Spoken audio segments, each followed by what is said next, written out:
Levantemos nossas mãos e adoremos a Jesus, Cordeiro de glória, e exaltemos sua incomparável majestade, ao que vive para sempre, ao grande eu sou, a Jesus.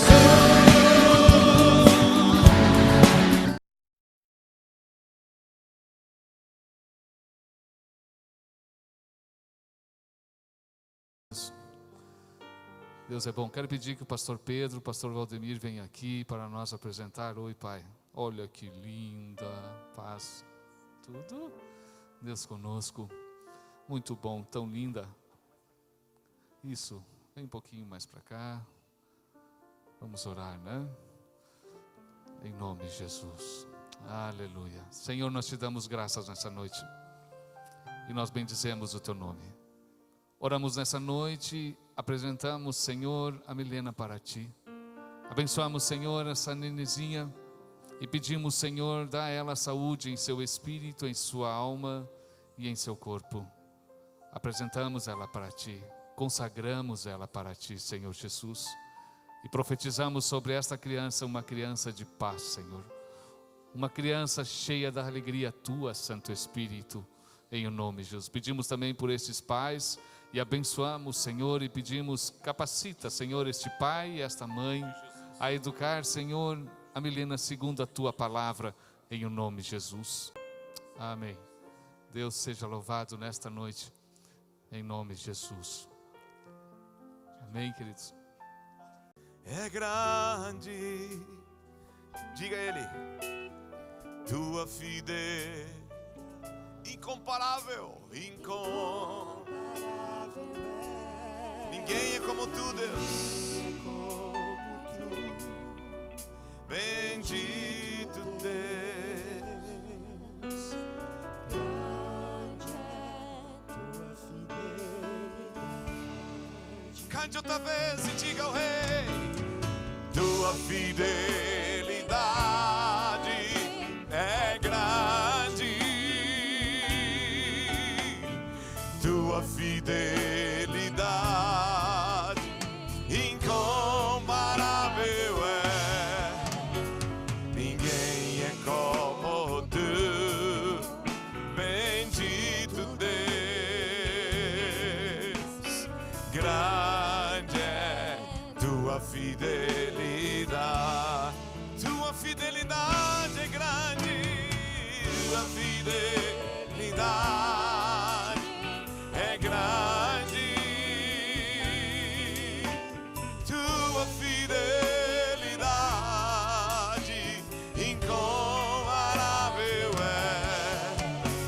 Ninguém é como Tu, bendito amado Deus. Grande é Tua fidelidade. Grande é, Senhor, grande é Tua fidelidade. Grande, grande és, grande é Tua fidelidade. O menino nasceu, cante.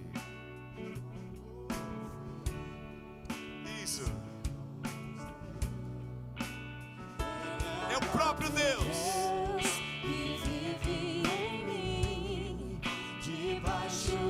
Tuas asas eu me escondi, E aleluia. e o Seu nome é maravilhoso. Ele é o príncipe. Glória ao príncipe da paz. O céu começa a se abrir. O céu começa a se abrir, toda a terra se dobrou a Ti.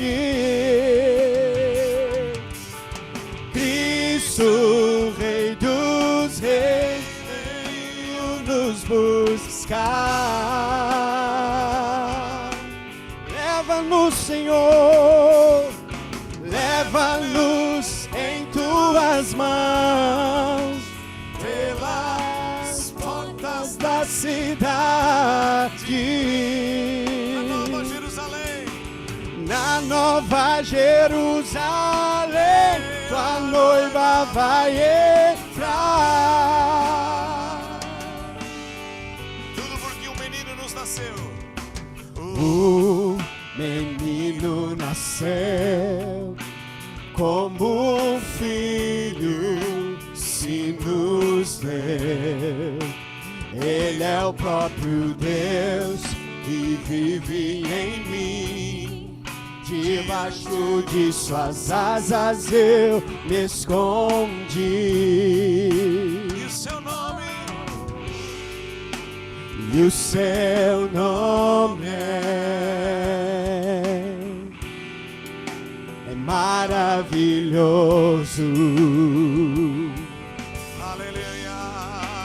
Glória ao príncipe da paz.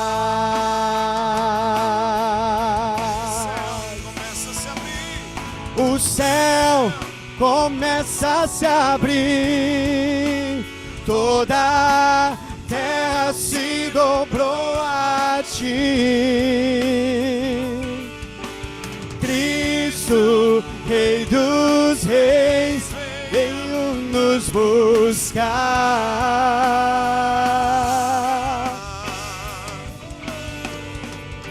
Leva-nos em tuas mãos, pelas portas da cidade. Na Nova Jerusalém, tua noiva vai entrar. A igreja canta. Cantamos santo, santo, santo é o Senhor. Cantamos. Vocês podem cantar mais alto. Mais alto ao Rei. Outra vez, diga. Cantamos.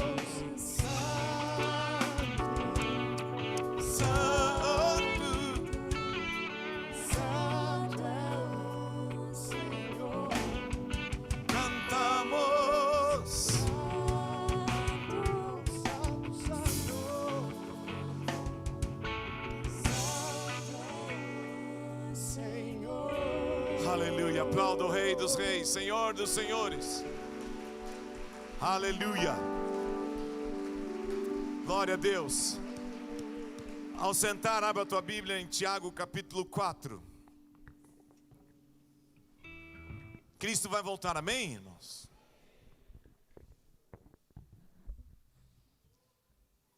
Vamos ler esse texto 4, de 1 a 10. Vamos meditar na palavra de Deus.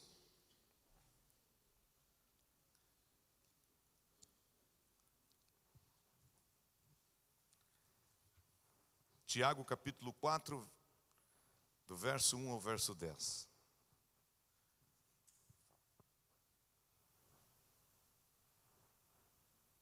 De onde procede guerras e contendas que há entre vós? De onde, senão dos prazeres que militam na vossa carne? Cobiçais e nada tendes. Matais e invejais, e nada podeis obter. Viveis a lutar e a fazer guerras. Nada tendes porque não pedis. Pedis e não recebeis, porque pedis mal, para esbanjardes em vossos prazeres. Infiéis, não compreendeis que a amizade do mundo é inimiga de Deus? Aquele, pois, que quiser ser amigo do mundo, constitui-se inimigo de Deus. Ou supondes que em vão afirma a Escritura: é com ciúme que por nós anseia o Espírito, que Ele fez habitar em nós.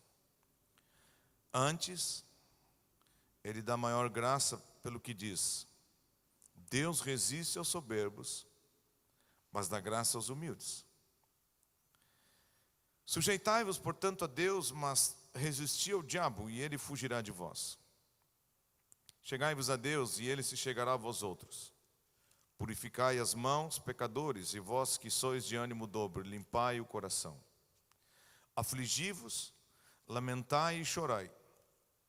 Converta-se o vosso riso em pranto e a vossa alegria em tristeza. Humilhai-vos na presença do Senhor, e ele vos exaltará. Quem já leu esse texto antes? Vamos ver. É a palavra de Deus. Essa carta foi escrita por Tiago, servo de Deus e do Senhor Jesus Cristo, né? Quem era Tiago? Tiago era irmão de Jesus, era filho de Maria e José. Tiago era um presbítero na igreja em Jerusalém com muita autoridade. Ele era um dos pastores da igreja em Jerusalém na época. E se você observar o livro de Atos capítulo 15, quando eles tiveram uma questão para ser resolvida, ali ele fez parte dessa primeira reunião, né, apostólica para resolver um assunto. E a Bíblia se refere a ele também em Gálatas, capítulo 2, verso 9, que diz assim: E quando conhecerem a graça que me foi dada, Tiago, Cefas e João, que eram reputadas colunas. Olha só o conceito que esse homem tinha. Ele era considerado uma das colunas, né, junto com Pedro e João. E ele, ao escrever esta carta, ele fala da nossa peregrinação aqui na terra, né? Mas ele fala muito dos nossos relacionamentos. E aí ele entra nesse tema de extrema importância, que é a origem das contendas, a origem das rixas, né? E ele, pelo seu ensino, ele nos traz princípios bíblicos para que nós possamos ter aqui uma peregrinação que agrade a Deus. A Bíblia diz que nós somos peregrinos nessa terra. Nós acabamos de cantar, né? Os céus começam a se abrir e um dia Jesus vai voltar. E aqui nós somos peregrinos, a nossa pátria eterna não é aqui. Mas nessa peregrinação, ele está muito voltado sobre os nossos relacionamentos. E ele traz aqui um ensino de extrema importância. Esse homem ele era considerado um homem justo, piedoso, um homem de oração. Diz a história que ele tinha joelhos de camelo. Você sabe o que é um joelho de camelo, né? É joelho com muitas marcas. O camelo, antes de se levantar, ele dobra os seus joelhos e depois se levanta. Então ele era um homem prostrado, ele era um homem de muita oração. Bota a mão no teu joelho e vê se você tem joelhos de camelo aí. Então temos muito que aprender com esse homem, hein? Ele tem muito para nos ensinar. E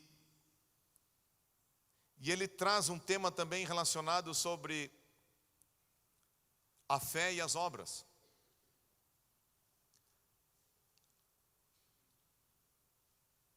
Ele não contradiz a graça de Deus, dizendo que nós somos salvos por obras. Não. O apóstolo Paulo, em Romanos, ele fala muito da graça de Deus. Mas Tiago, ele complementa, ele diz que a graça de Deus se manifesta pelas obras. A fé, ela é manifestada pelas obras que nós temos que colocar. E ele divide aqui dois temas importantes. Do verso 1 ao verso 6, ele fala sobre a origem das contendas, e depois ele nos dá alguns conselhos básicos do verso 7 ao 10.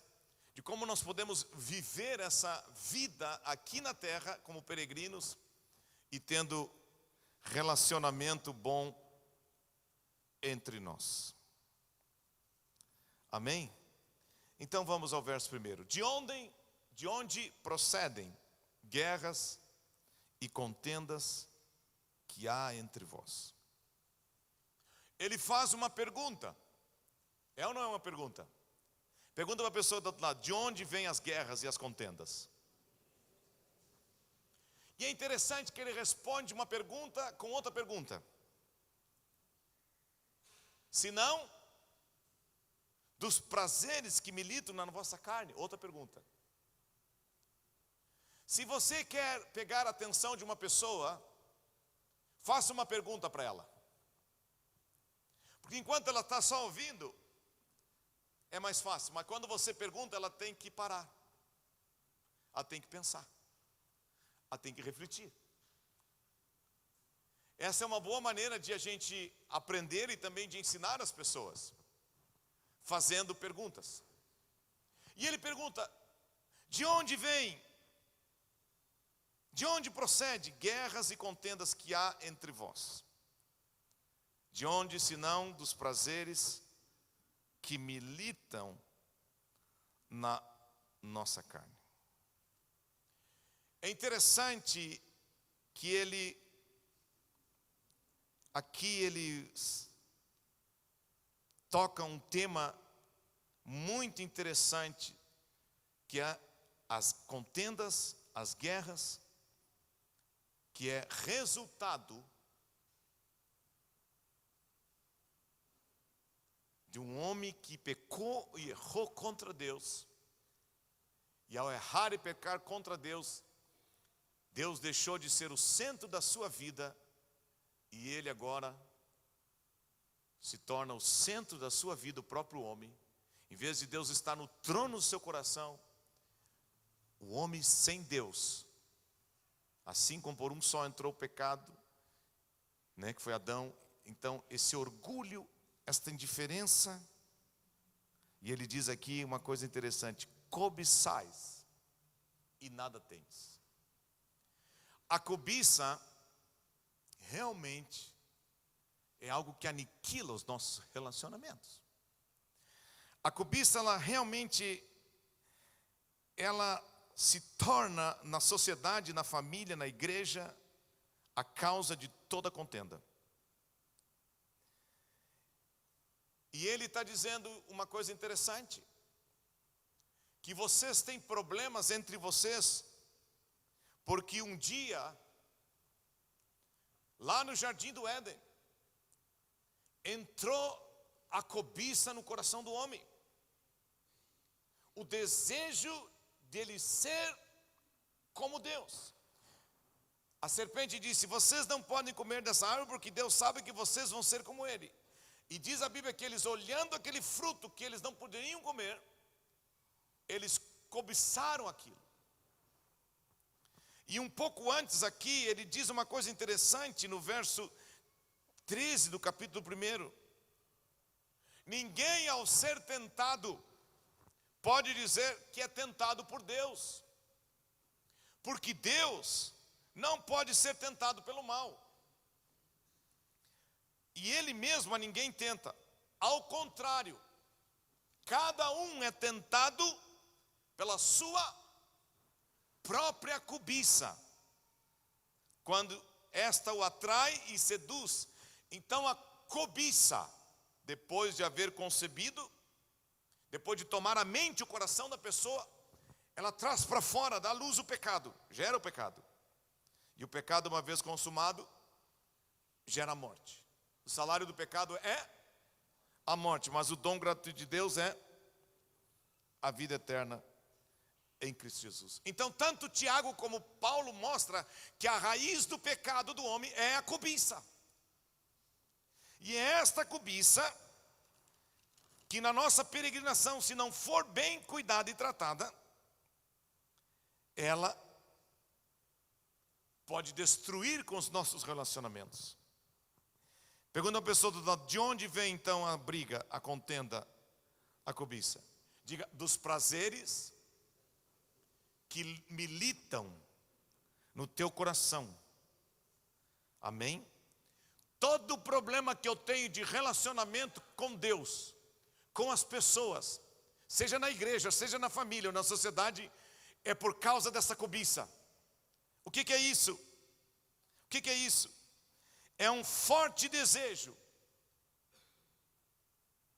que opera dentro de mim descontrolado, que em todas as coisas eu tenho que ter a primazia, que em todas as coisas eu tenho que ter o primeiro lugar, que em todas as coisas aquilo que eu penso, que eu sinto, que eu imagino, tem que ser a coisa que tem que ser levada em conta.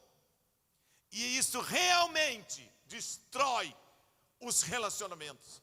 Isto realmente é algo desordenado dentro de nós, que se não for tratado pela palavra e pela graça e pela vida de Deus em nós, vai acabar com os nossos relacionamentos, acaba com o nosso relacionamento com Deus. Diga a pessoa do outro lado, a cobiça, se nós não cuidarmos, ela destrói os nossos relacionamentos. É o que diz o verso 1. E aí diz o verso 2: cobiçais e nada tendes. Cobiçais e nada tendes. Matais e invejais e nada podeis obter. Viveis a lutar e a fazer guerras. Irmãos, olha que coisa. Se a cobiça não for tratada no meu coração, nós vamos viver lutando e fazendo guerras. Está dentro da natureza humana isso. Está dentro do homem isso. Não é que a gente queira ou não quer, está lá dentro. Dá 2 brinquedos, dá um brinquedo para 2 crianças. Logo algum deles vai estar chorando porque tomou-lhe um tapa do outro e ouviu: solta porque esse brinquedo é meu. Estou mentindo? O problema não é as crianças fazerem isso, o problema é nós como adultos estamos agindo como criança. Estamos lutando, cobiçando e destruindo os nossos relacionamentos. A cobiça gera inveja, que é um desejo muito forte e pode nos levar a uma vida de guerra e de contenda. A cobiça, ela quer me levar sempre a tomar o lugar do outro, ser mais do que o outro, ser melhor do que o outro. Se não controlarmos nossas vidas, repetimos isso hoje à noite, pela graça de Deus, vamos ter uma vida de guerra, em vez de uma vida de paz. E a maioria dos lares, das famílias, das nações, tem sofrido desse problema. E se não bastasse, a cobiça, ela gera divisão. Ela tira de nós o senso de ver o todo e nos leva a ver só o que é nosso. Ela tira os nossos olhos do todo e nos leva a enxergar só nós mesmos. Agora, o verso 3 diz uma coisa interessante: pedis e não recebeis, porque pedis mal, para esbanjares em vossos prazeres. Ele não está dizendo que o pedir está errado. Ele está dizendo aqui que aquilo que eles estão pedindo de uma forma errada. O apóstolo Tiago está dizendo à igreja aqui e a nós: qual é a motivação do coração de vocês? O que motiva as orações de vocês? O que motiva vocês cantar? O que motiva vocês ofertar? O que motiva vocês pregar o evangelho? Em outras palavras, ele está sacudindo a igreja para acordar e ver. Opa, eu tenho que ver. O que motiva o meu coração? Tudo na vida que tem resultado bom e ruim é resultado de uma motivação boa ou de uma motivação ruim. não basta apenas pedir, tem que pedir com a motivação correta, que é pedir segundo a vontade de Deus. O que ele estava mostrando para aquela igreja? Examine o coração de vocês. Examine o coração de vocês. Vocês estão pedindo para um Deus todo-poderoso. Vocês não estão recebendo nada, porque vocês estão pedindo mal. Para quê? Para esbanjar nos vossos próprios prazeres, que é alimentado pela cobiça. E o que é pedir mal? Pedir mal é pedir com motivação errada. É orar por interesses próprios. É orar por sonhos pessoais e não pela vontade de Deus. É muito forte o que esse homem traz à vida da igreja. E ele pergunta aqui para uma igreja, né? Tiago, servo de Deus e do Senhor Jesus Cristo, as 12 tribos que se encontram na dispersão, saudações. Ele está mandando para a gente comprometida com Deus. E ele diz: de onde procede contendas, guerras, discórdias, divisões? De onde vem isso que está no meio de vocês? O desejo da vontade de vocês prevalecer. Desejos carnais não combinam com Deus. Desejos pecaminosos não tem nada a ver com um relacionamento correto com Deus e nem com as pessoas. Desejos carnais impedem a resposta de Deus. E Deus não pode ser convivente com os nossos desejos carnais, irmãos. Deus não vai fazer companhia, Deus não vai ter comunhão com os meus desejos carnais, nem com os teus. Não. Deus quer mortificar isso em nossas vidas. Ele está dizendo para essa igreja o seguinte: em vez de vocês orarem mais, vocês têm que se arrepender mais. Amém, igreja? Em vez de vocês estar pedindo mais, que não está errado, mas vocês primeiro têm que se arrepender. Vocês têm que realmente deixar o Espírito Santo trazer luz ao coração de vocês. Nós temos que ser honestos conosco mesmos, diante de Deus, e pedir para Deus: sonda-me, Deus, vê se há em mim algum caminho mau, como diz o salmista. É muito interessante quando tu vai ao Novo Testamento e vê a oração das pessoas. Quando você, por exemplo, vai à oração do Pai Nosso: Pai nosso que estás no céu, santificado seja o teu nome, venha a nós o teu reino. Cristo está nos ensinando a fazer uma oração correta.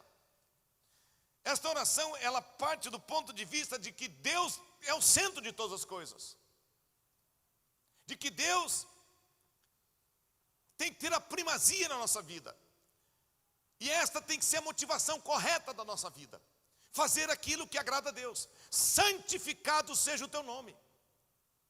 Ou seja, na nossa peregrinação, na nossa caminhada de vida cristã aqui na terra, nós temos que ter uma vida que mostra que o nome de Deus é santo, o nome de Deus ele é temido, o nome de Deus ele realmente merece ser dignificado. Depois ele diz: venha a nós o teu reino. Não é uma oração egocêntrica, não uma oração como ele fala ali: vocês estão pedindo mal para os seus próprios interesses. Não, venha a nós o teu reino, não seja feita a minha vontade. Jesus disse: Pai, se possível, passa de mim esse cálice, todavia não seja feita a minha vontade, mas sim a tua vontade.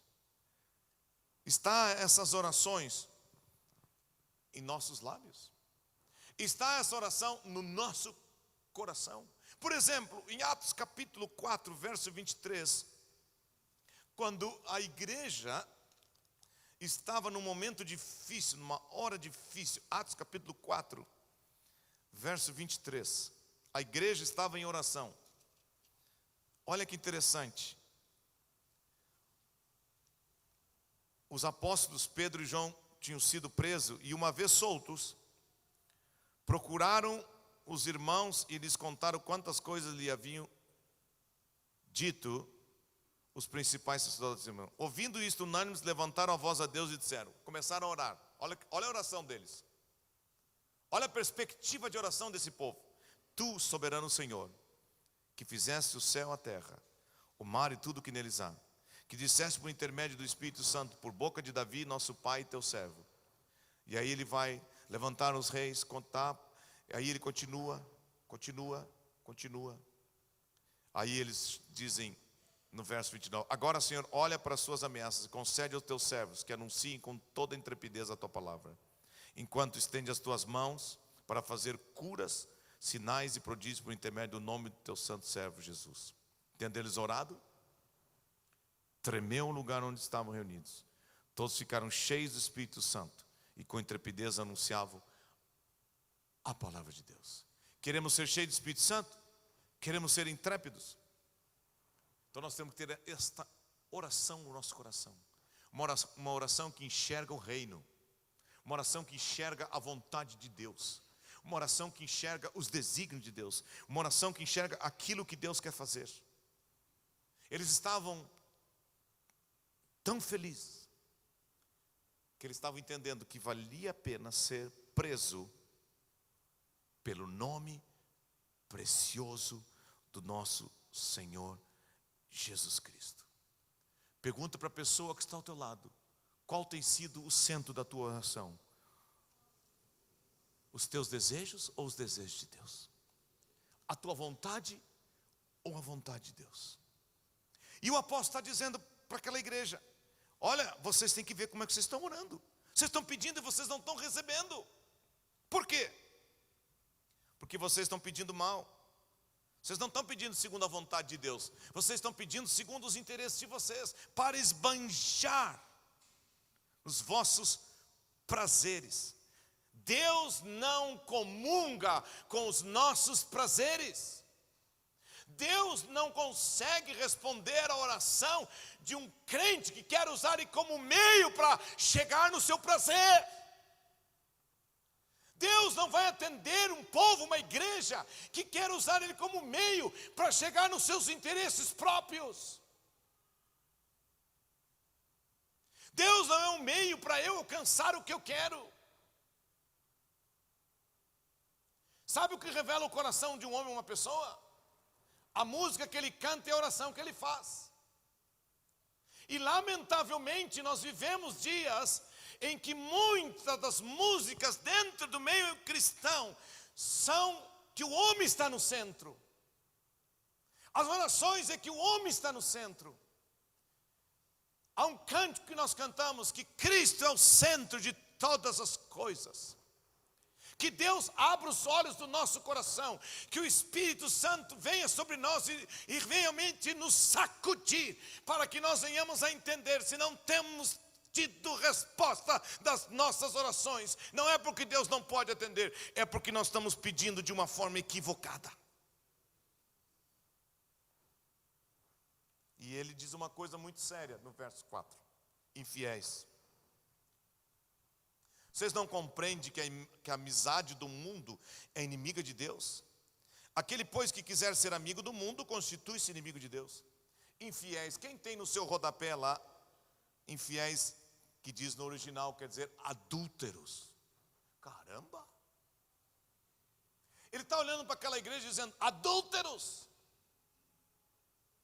Isto é, pessoas que são desleais para com Deus. Tiago está dizendo que quando nós oramos, querendo usar Deus para outras coisas, que não seja a sua vontade, ele está dizendo o seguinte, nós estamos adulterando espiritualmente. E o que é adultério? Mistura. Eu estou pegando algo que não é meu. Eu estou abrindo mão daquilo que Deus determinou para mim, e eu estou me misturando. Cuidado, cuidado, o inimigo é experto em misturar as coisas. O que é da luz, o que é das trevas, o que é de Deus é de Deus. Cristo é o centro de todas as coisas. Ele é o cabeça da igreja. Ele tem que ser respeitado e honrado do início ao fim.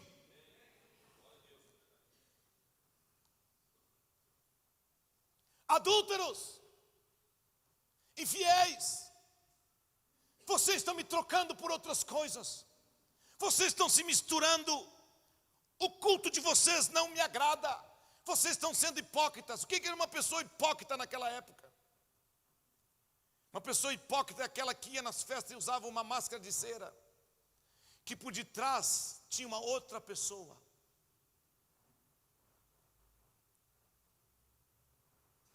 Se há uma coisa que Deus se agrada, é da sinceridade de coração. Mas Ele não se agrada da hipocrisia. Amém, irmãos? Amém, irmãos? Nós somos povo de um único Deus. Ele diz: vocês estão esquecendo que Deus tem ciúmes de vocês. Por quê? Nós somos a noiva de Cristo. Qual é o noivo que vai ter prazer de ver uma noiva dando bola para outros? Qual é o noivo que vai estar satisfeito de ver a sua noiva se misturando com outras pessoas, dando ouvido a outras pessoas? Infiéis, adúlteros. Não pode ser assim. É impossível. É impossível a igreja amar a Deus e ao mundo ao mesmo tempo. Mateus 6, 24. O que disse Jesus? Quantos estão aqui nesta noite, digam glória a Deus. Vocês estão tão quietos que eu estou assustado. Aleluia, obrigado, irmãzinha. Vou continuar por tal teu aleluia. Mateus 6, 24. Quantos creem que a palavra de Deus nos ensina os seus princípios? Aleluia. Ninguém pode servir a dois senhores, porque ou há de aborrecer-se de um e amar o outro, ou se devotará a um e desprezará o outro. Não podeis servir a Deus e às riquezas.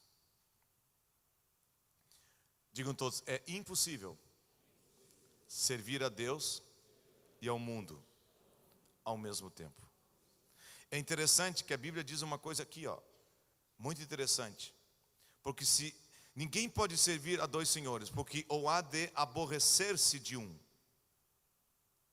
ou e amar o outro, ou se devotará a um. Diga a pessoa que está do outro lado: o dinheiro, o mundo, nós temos que olhar com os olhos de Deus. O dinheiro, está falando aqui, né? As riquezas. As riquezas, elas são um ótimo escravo, mas são um terrível senhor. O dinheiro e a riqueza não pode se assenhorar de nós. Nós temos que pedir graça a Deus. Graça a Deus. Para conviver com este mundo e não se contaminar com este mundo. O que ele está dizendo? Não pode haver mistura. Agora, qual foi uma das ciladas que o diabo lançou sobre Jesus? Mateus 4:8. O que diz ali? E ele continua fazendo isso até hoje. Levou ele ainda o diabo a um monte muito alto, mostrou-lhe todos os reinos do mundo e a glória, e lhe disse: tudo isso te darei, se prostrado me adorares.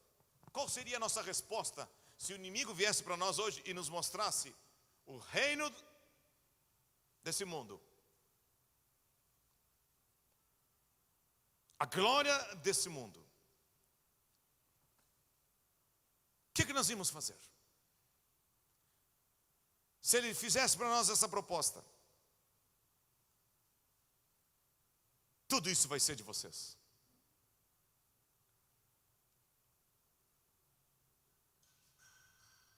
Cobiça.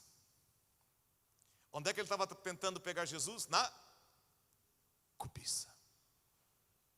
Do desejo desenfreado, descontrolado do coração de ser a primazia, de ter a primazia, de ser mais do que Deus, de pensar que pode viver sem Deus. Isso destrói o relacionamento do homem com Deus e com as pessoas. O poderio de Satanás está aqui representado. Tudo isto te darei. Uma vez,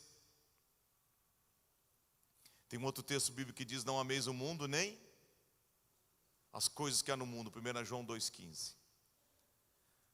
Uma vez um homem chamado Santo Agostinho disse assim: não pergunte para as pessoas o que elas fazem, mas sim pergunta o que elas amam. Que elas amam. Aí está o Deus delas. Quem é meu Deus hoje? A quem eu tenho amado? Está aí a resposta. E o apóstolo está dizendo o seguinte: nós não podemos ser infiéis. Aí ele diz: vocês não podem esquecer que a amizade do mundo é totalmente algo que vai tornar vocês inimigos de Deus. E aquele, pois, que quiser ser amigo do mundo, vai se constituir inimigo de Deus. Se nós hoje fizéssemos uma pergunta para nós: quantos aqui acham que tem rebelião no seu coração contra Deus? Levante a mão, quem acha? Ninguém vai dizer que tem. Mas será que realmente nós estamos entendendo o que é rebelião, biblicamente falando? Se a palavra de Deus nos traz princípios de vida, como devemos viver em relação à nossa família, em relação ao dinheiro, em relação ao trabalho, se nós não estamos cumprindo esses princípios, nós estamos em rebelião contra Deus. Certa vez Jesus disse uma coisa muito séria: esse povo me segue, não porque o coração deles, a motivação deles está correta, mas porque eles apenas me servem com seus lábios. E outra vez ele disse uma coisa mais séria ainda: vocês me chamam Senhor, Senhor, vocês fazem isso, isso e isso, mas eu não conheço vocês. Diga para a pessoa que está ao teu lado: Deus enxerga o meu coração e o teu coração, e é o meu coração e o teu coração que determina o meu relacionamento para com Deus, gente. Não é as coisas aparentes, não é a forma que me visto, não é a forma como corto o meu cabelo, não é a forma como isto ou aquilo. É a intenção do meu coração, e Ele está batendo nisso desde o início. Olhem para a intenção do coração de vocês. Deus não pode ser um meio que vocês estão querendo usar. Cuidado, nós podemos criar uma religião. Nós temos muita facilidade de criar religião. O homem adora o sol, adora a lua, adora a árvore, adora tudo. Cuidado que nós também podemos criar uma religião e estamos adorando a nós, em vez de estar adorando a Deus. Estamos adorando a nossa vontade, nossos princípios, nossos desejos pessoais, que em vez de adorar a Deus, nós precisamos do Espírito Santo na nossa vida. Nós precisamos que Ele nos quebrante, que Ele nos limpe, que Ele opere lá no mais íntimo da nossa vida. E nos leve a enxergar qual é a motivação do nosso coração. De onde procedem as guerras? De onde vêm as contendas? Da cobiça. Um prazer interior que luta contra a vontade de Deus. Miserável homem que sou, mas graças a Deus por Jesus Cristo, irmãos. Corramos para a graça de Deus. Corramos para Jesus. Nossas vidas são trapos de imundícia, mas nele nós recebemos uma nova vida. Nossa melhor intenção é trapo de imundícia diante de Deus, mas pela graça nós somos salvos, e não apenas salvos, mas recebemos capacidade que vem do Espírito Santo para viver a vida que agrada a Deus. Digam todos: Deus dá maior graça aos humildes, mas Ele resiste aos soberbos. Amém, queridos? E do verso 7 até o verso 10, ele fala alguns princípios fundamentais para a nossa comunhão com Deus e com as pessoas, que vai trazer solidez, firmeza. A primeira, sujeitai-vos, portanto, a Deus. É o que estávamos falando antes. Submeter a sua palavra. É impossível se submeter a Deus sem se submeter à sua palavra. A palavra de Deus tem que determinar a nossa maneira de pensar, de falar, de agir, de gastar. Amém, irmãos? Sujeitai-vos, portanto, a Deus. Colocar nossa vida debaixo do seu governo e do seu senhorio. Pedir que aquilo que determina a minha vida seja os padrões de Deus, seja os princípios de Deus, e não aquilo que nós sonhamos, não aquilo que nós desejamos. Mais uma vez gostaríamos de reafirmar: Deus não é Deus de mistura. Deus tem que ser a primeira coisa da nossa vida, ou então Ele não é nada. Diga a pessoa do outro lado: Deus não é Deus de mistura. Amém? Sujeição à palavra de Deus, sujeição aos princípios de Deus, em todas as áreas da nossa vida. Aí ele diz: resisti ao diabo e ele fugirá de vós. A resistência é resultado da minha sujeição a Deus. Quando um guarda, por mais baixo que seja, levanta a mão no trânsito e nem apita, eu paro. Por quê? Por causa dele? Não. Ele tem uma farda. Por detrás daquela farda tem uma central. Por detrás daquela central tem um comando. Por detrás daquele comando tem isso, tem aquilo. Aleluia. Quando a minha vida está sujeita a Deus, eu tenho força para resistir o diabo. Ele não vai ver a mim, ele vai ver a minha obediência, ele vai ver a minha vida, ele vai ver Jesus Cristo em mim. E na autoridade do nome de Jesus eu resisto às trevas. Diga a pessoa do outro lado: ter poder para resistir é resultado de sujeição. Eu não tenho autoridade por mim mesmo, eu tenho autoridade por causa da obra da cruz.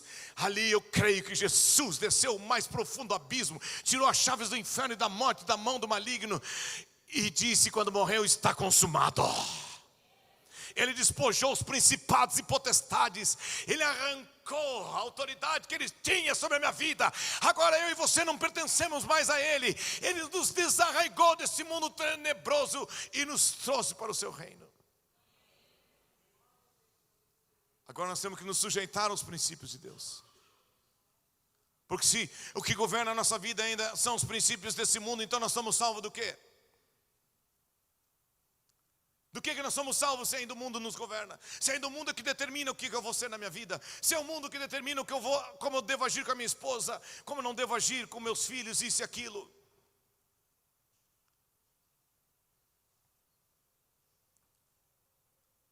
Digam todos: sujeitai-vos a Deus, resisti ao diabo, às astutas ciladas, ao enganador que tem capacidade de fazer mistura, mas eu não quero essa mistura na minha vida mais. Amém, irmãos? Chegai-vos a Deus. Diga a pessoa: vá para Deus. O que está dizendo aqui? Seja sincero com Deus. Vai do jeito que tu é. Não fica colocando máscara. Não fica querendo fazer rodeio. Não fica querendo dar uma de bonitão, uma de certinho. Vai como tu está. Senhor, eu errei, me perdoa, me arrependo, me ajuda, me socorre, eu preciso de ti. Diga a pessoa do outro lado: diante de Deus, nós só temos uma coisa para falar: a verdade.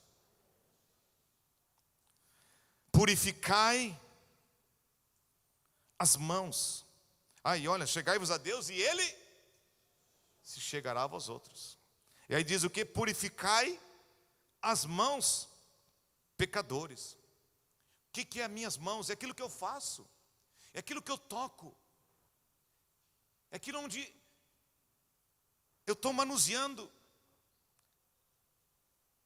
aquilo que eu tenho contato, tem que estar purificado. O que diz o Salmo 24, 3 e 4? O que diz ali?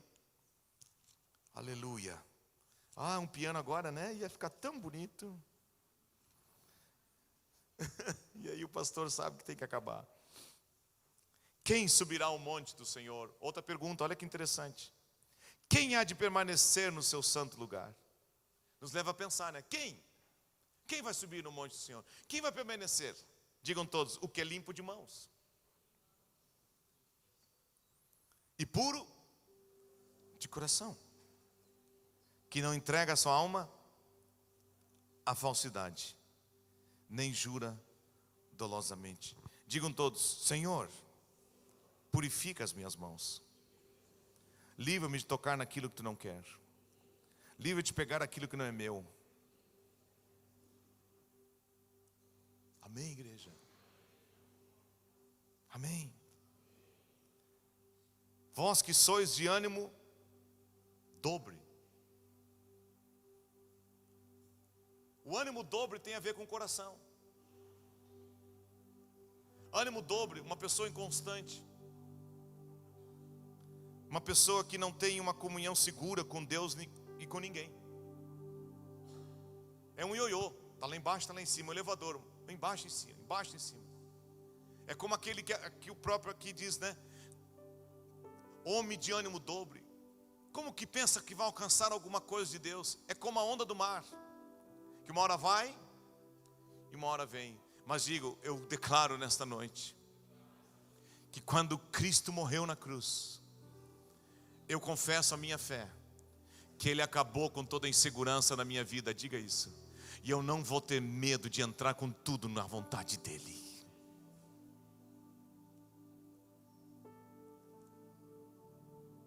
Diga a pessoa do outro lado, Cristo destrói toda a insegurança na tua vida, todo medo.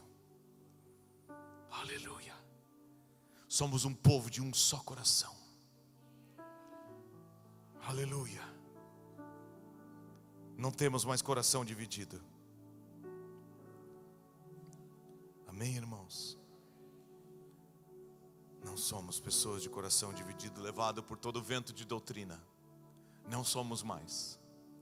Não somos mais. Diga, eu sei o que Deus quer da minha vida.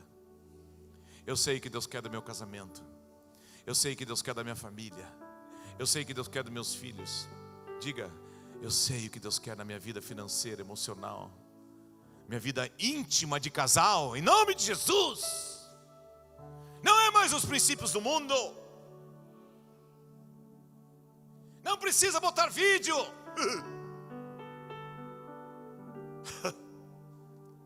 Isso é imundícia. Isso é pecado. Isso é trevas. Deus te fez para ser feliz, sem influência de vídeos pornográficos. Amém, igreja? Limpai o coração. Se limparmos o nosso coração, se vai da nossa vida o ânimo dobre. Limpa a tua mente, tua vontade, as tuas emoções. Depois disso, chorai, lamentai e afligi-vos. Converta-se o vosso riso em pranto e a vossa alegria em tristeza. A Bíblia diz que a tristeza, segundo Deus, produz arrependimento. A tristeza, segundo o mundo, sufoca, destrói, rouba o homem de Deus.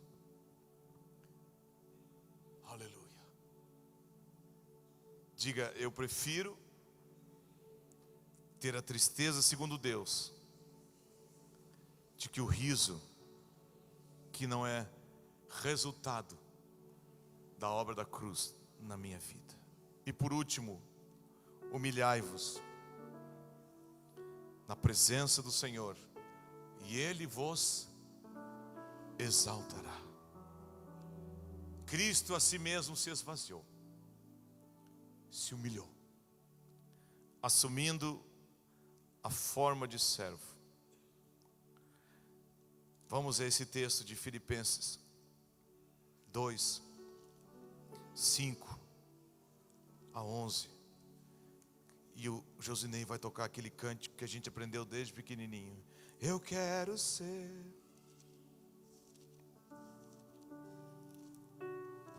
É uma oração. Aleluia.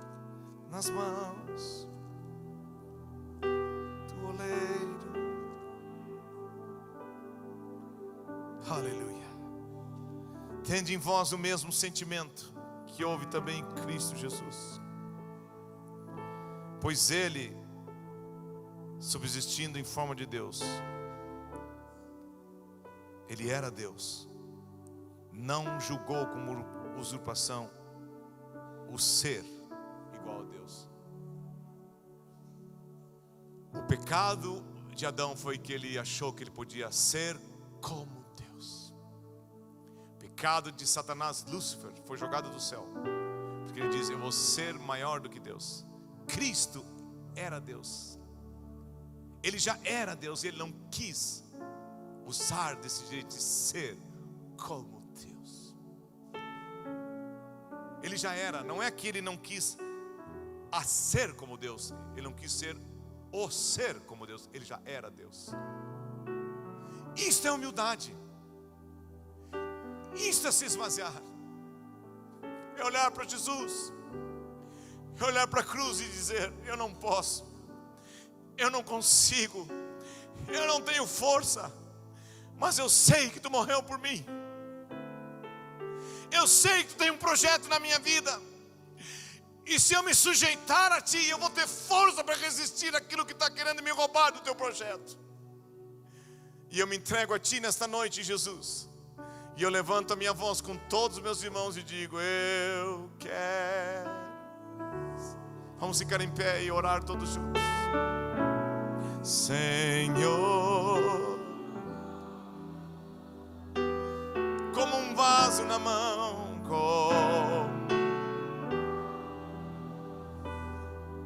nas mãos do oleiro.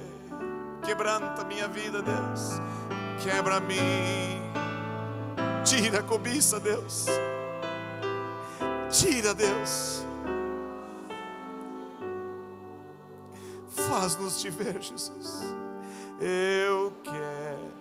Espírito Santo, sonda-nos nessa noite e vê se em nós algum caminho mau. Eu quero. Guia-nos pelo caminho da vida, da Tua vontade. Um vaso. Diga outra vez. Eu quero ser, Senhor amado, como um vaso nas mãos do oleiro. Quebra minha vida e me faça de novo. Eu quero ser, Senhor, eu quero ser, Quero ser um vaso novo. um vaso novo. Eu quero ser, Senhor. Põe a mão na pessoa que está ao teu lado. Vamos orar isso dizendo: Jesus, ouve-nos. Nas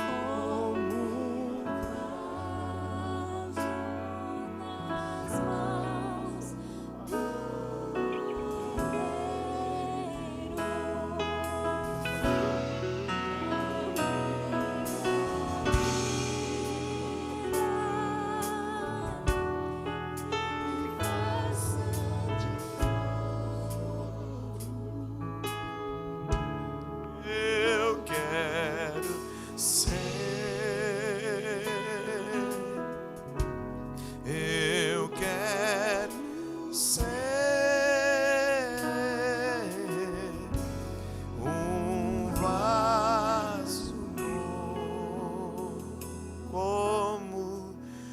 queres. Se lembra? Senhor, sou teu. Tu és o oleiro, tu és o oleiro. Barro sou eu. Quebra e transforma. Quebra e transforma, até que enfim tua vontade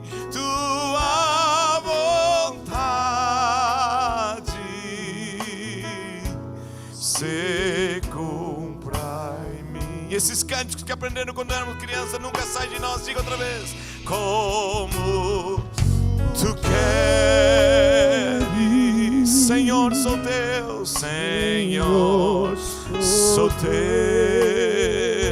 Tu és o oleiro, tu és o oleiro. Barro sou eu, barro sou eu. Quebra e transforma, quebra e transforma,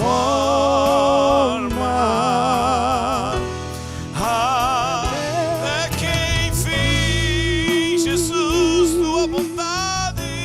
tua vontade